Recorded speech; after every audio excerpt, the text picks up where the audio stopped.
Igan, mahigit 23,000 tao ang bahagi ng security team na magbabantay ngayong araw sa SONA 2025. Sa Commonwealth Avenue sa Quezon City, nakapwesto na ang naka-assign na subtask units. Live mula roon, may unang balita, si Bam Alegre. Bam?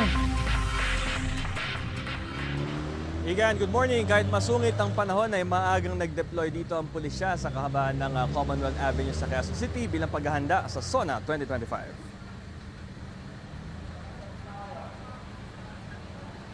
Nananatiling masama ang panahon pero hindi raw ito hadlang para pigilan ng mga kawani ng Philippine National Police na pumwesto sa northbound lane ng Commonwealth Avenue, Quezon City. Naka-formation na ang mga pulis pasado alas 3 ng madaling araw. Nakahanda na rin ang gagamitin nilang mga equipment tulad ng mga anti-riot shield at mga basic provision tulad ng mga pagkain at raincoat dahil nga maulan. 13 STU o subtask unit ang naka-assign sa bahaging ito ng Commonwealth Avenue mula St. Peter Church hanggang sa IBP Road. May mga nakaantabay din na fire truck at ambulansya para sa hanay ng mga pulis.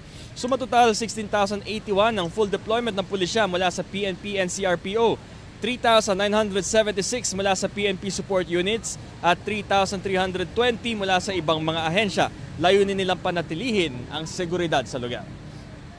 Igan, sa mga oras na ito makikita ninyo sa ating likuran, ito yung ating command post ng ating pulisya. Naka-standby na sila rito.